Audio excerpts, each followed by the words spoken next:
Hi everybody, today it's Tina from Stand By Me and I'm doing the vlog by myself today. I'm just going to be telling you about Ryan's journey with cancer. Ryan was my husband, in case you didn't know. Let me start by saying that Ryan was always very healthy before cancer. He didn't smoke, he didn't drink alcohol, he was very active, always running around doing something, things like that. Ryan's journey starts on the end of February of 2015. Ryan's birthday is on February 29th. He was born on leap year day. So he usually celebrated his birthday on the 28th since the 29th doesn't come every year. Well, in 2015 on the 28th, Ryan was sick. He had what we thought was a stomach bug. A lot of other people around him had had it, and so that is what we thought it was. He got better, and so the next day we celebrated his birthday.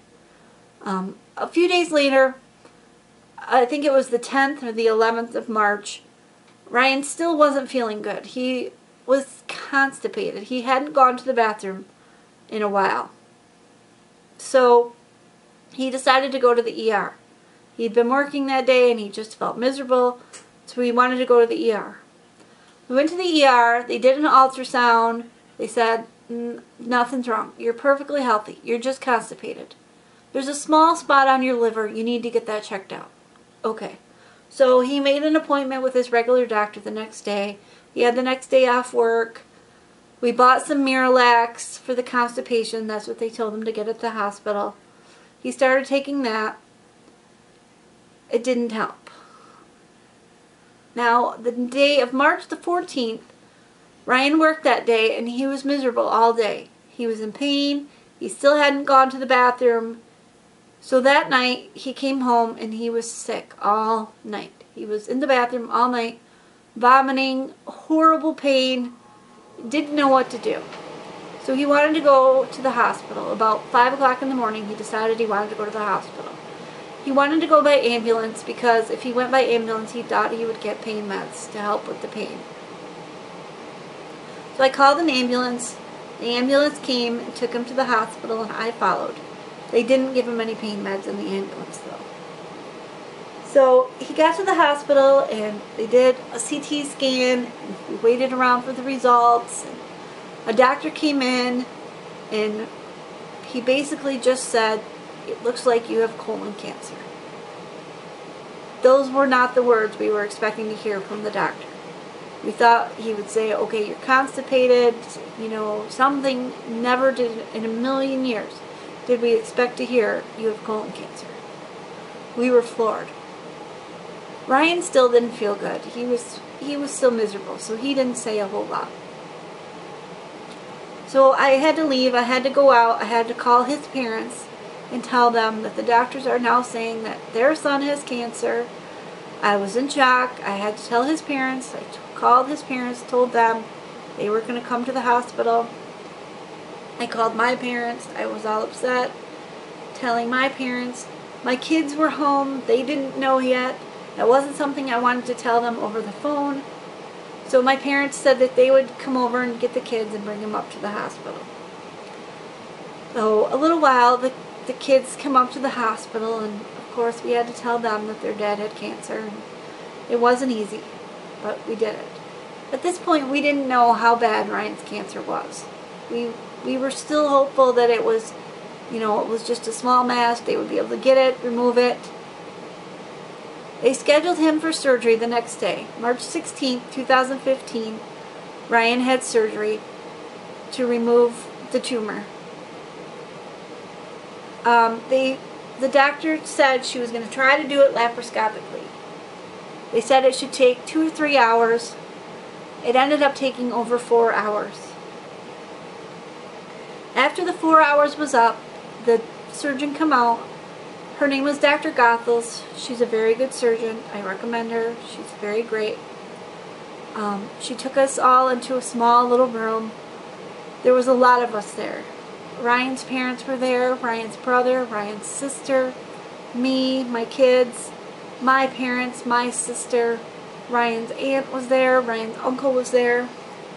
We all crammed into this little room, and she told us that she removed a softball-sized tumor from Ryan's colon and 6 inches of his colon. He now had a colostomy bag, which means that his colon had been rerouted. Instead of going down the proper way, it was now rerouted to a hole that was made in his skin, and part of his colon was sticking out of his skin, and he would now go to the bathroom using a bag, a colostomy bag. We asked what stage the cancer was. It was stage 4. That's as bad as it gets. The tumor was so large that she couldn't even do it laparoscopically. They had to cut him. He had a large scar from the top of his abdomen down past his belly button. It went around his belly button, but it went down past his belly button. We weren't allowed to tell Ryan how bad his cancer was. The doctor said that that was her job. She would be the one to tell him. We didn't have to tell him. That was hard, because later on that night, Ryan started feeling better and he wanted me to come up to the hospital. And that was the first thing he asked me. Did they get it all? I just had to say, I don't know. That was the hardest thing I ever had to do, to lie to my husband. I know I was doing it because that's what the doctor told me to do, but it was so hard. I didn't want to lie to him, but I had to. The next morning, the doctors came in and told Ryan that he had stage 4 cancer. The first thing he said was, I'm going to beat it. I'm going to fight it. And that continued to be his attitude throughout the whole process. He was going to fight it. He was going to beat it. He was stronger than cancer. Cancer wasn't going to get the best of him. Ryan had to stay in the hospital for a little over a week. He had to be able to hold down solid foods. That took a while. And he had to be able to be having bowel movements out of his colostomy. We had to learn how to take care of his colostomy. That wasn't easy. That was very nerve-wracking for me. I was so scared to do that. But I learned. He had a nurse that came with him, that came to our house for a week or so after he first got out of the hospital, just to help out and to help teach us more about the colostomy. A few weeks later, it was around the end of April, Ryan started chemo. He was on FOLFOX, he was on Avastin, he was on Oxyplatin. He went 3 times a week. He went Monday, Tuesday, Wednesday. Monday he was there for at least 3 hours. Tuesday about 2 hours, and Wednesday for about an hour. Ryan, when he was at chemo, he was always more concerned about the other patients at chemo. He didn't care about himself. He was more worried about the other people. He was always talking, making friends with the other cancer patients. He was always asking them how they were doing. One day, there was a lady. She was an older lady, and she was on the phone calling different people. She was lonely. She wanted to talk to somebody, but nobody seemed to want to talk to her. Everybody she called was obviously too busy. They couldn't bother to talk to her. So Ryan, she ended up crying. That's what happened. She was crying. And Ryan went over to her and comforted her. He told her, that everything was going to be okay. And after that, her and Ryan became good friends. Ryan had 13 rounds of this first chemo. After that, the doctor stopped it. He said it was getting to be too hard on Ryan's body. Even though he had responded well to it for a while, it was now becoming too difficult for Ryan's body to handle this. His platelets were going down, things like that. So then, after being off the chemo for a while, of course, the cancer started to come back. Well, Ryan's oncologist told Ryan there was nothing else that could be done. But Ryan didn't accept this fact. He talked to his family doctor and said he wasn't ready to give up yet. He wanted a second opinion. So his doctor sent him to a different oncologist. And this oncologist was very optimistic, Dr. Sayarto. Dr. Sayarto told him there's all sorts of new drugs coming down the pipeline all the time, every day, new drugs. There's just been a new drug approved for use in colon cancer. It's called Cyramza. So the doctor decided to put him on a combination chemo of Cyramza and FOLFIRI. And again, it kicked his butt. Chemo, if you've never been with somebody that has to go through chemo, it's so hard. It's so hard on their body. They get sick. They feel miserable. At times, Ryan had where he couldn't touch anything cold. He couldn't eat anything cold. If he touched anything cold, it felt like an electric shock to his hands. Eventually, that went away, though, when he switched to a different chemo. But he still was miserable. He was sick. Of course, he lost his hair, but that's not such a big deal in a man. He always had a shaved head anyways. This time he went through 12 rounds of chemo.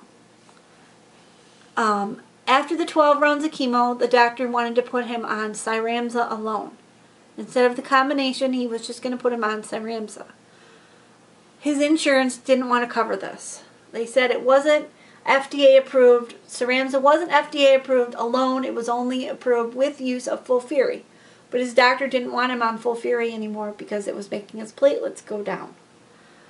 When your platelets go down, you end up having to have a blood transfusion, and it makes you bleed more often. Ryan used to have, his gums would bleed for no reason. His colostomy would bleed a lot. So the doctor didn't want him on FOLFIRI and Cyramza.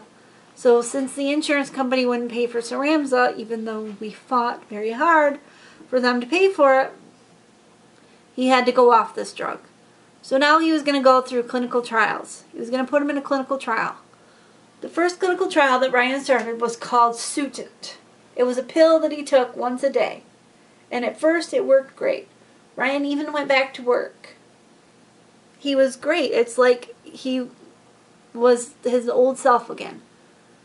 This is now around March or April of 2016. And he was doing so good. Well, after a few months on the Sutent, he had a CT scan. And this time they told him he had to stop taking it. That it was making his liver worse. It was helping with the colon and other spots, but his liver was worse. And by this time the cancer was still growing too in other places. So he had to stop the Sutent. So now he was going to be put on a different drug. He had to go through a liver biopsy. On his birthday, February 29, 2016, Ryan had a liver biopsy to see if his liver, they took a piece of his liver to match it to see if he would be a candidate for this drug. But he wasn't. So now he had to go on a different clinical trial. So now he was going to go to U of M, University of Michigan in Ann Arbor. We went down there a few times. He had testing done. They had this great new drug they were going to give him. It was a new drug that it taught your body how to use its own immune system to fight cancer. It was very promising, had great reviews, everything. Everybody that went on it was doing wonderful. So Ryan was going to go on this drug.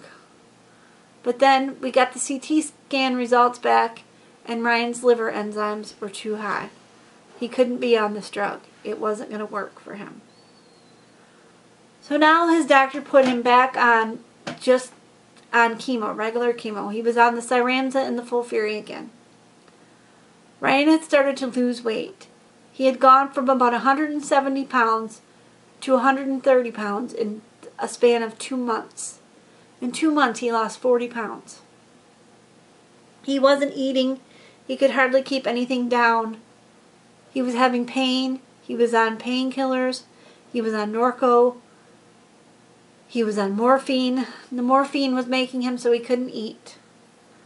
He was losing weight so fast, but he couldn't eat.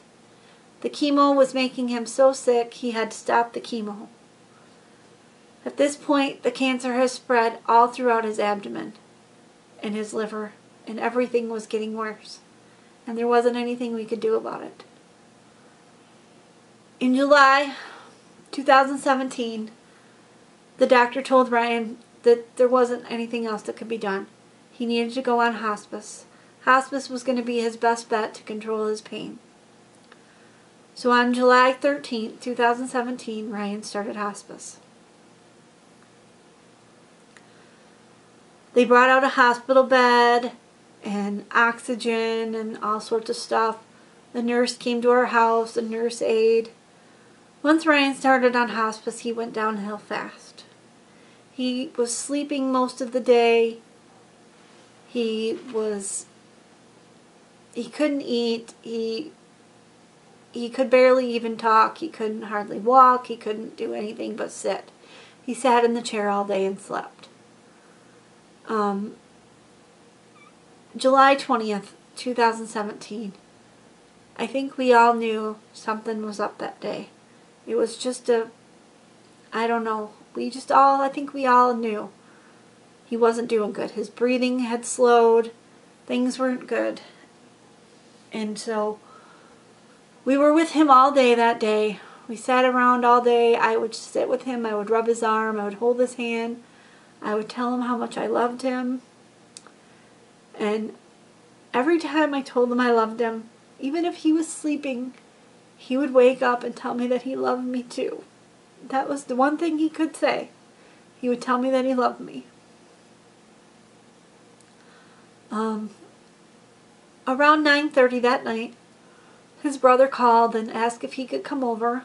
Of course, I said yes. And I told Ryan that Derek was on his way over. Soon after that, Ryan wanted to get in the bed, the hospital bed. He had never wanted to be in the hospital bed before this, but now he wanted to be in the bed. He laid down on the bed and he was having trouble breathing. He couldn't catch his breath. I asked him if he wanted to put on his oxygen, but he said no. He didn't want the oxygen on.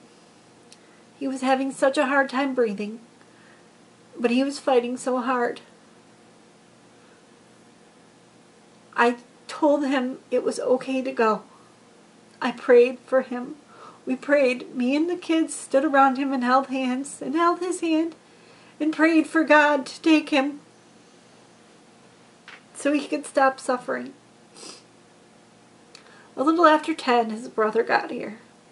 And he knew when his brother was here. His brother talked to him for a minute, and it was only a matter of minutes that he took his last breath, surrounded by his children, his wife, and his brother. But he was waiting for his brother to get here. He knew that his brother was coming, and he waited and fought, just held out until his brother got here before he took his last breath. Ryan fought so hard to beat cancer. He fought with everything that he was, but he was just too strong. Our cancer was just too strong. He couldn't beat it anymore. Cancer ultimately won out in the end. And the doctors say now that it's a miracle that he lived as long as he did with as bad as his cancer was. That when they first found out he had cancer, it was spread so bad they never thought he would have lived 2 years like he did. But that he was just so strong and so determined and had such a positive attitude that he helped himself to live 2 years with the cancer. So, Ryan was definitely a fighter. Ryan was cremated, and we had a celebration of his life. And there were so many people there. The parking, people had to park on the streets because there were so many people. That's how many people loved Ryan. So,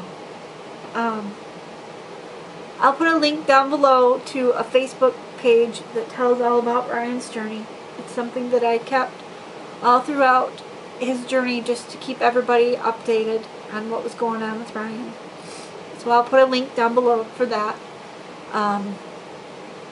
Don't forget to subscribe, and hit the bell so you get notifications when we upload. Give us a thumbs up if you like this video. It helps so much. Leave us a comment down below. Let us know what other types of videos you would like to see, or if you like this video. And I'll see you guys next time. Bye.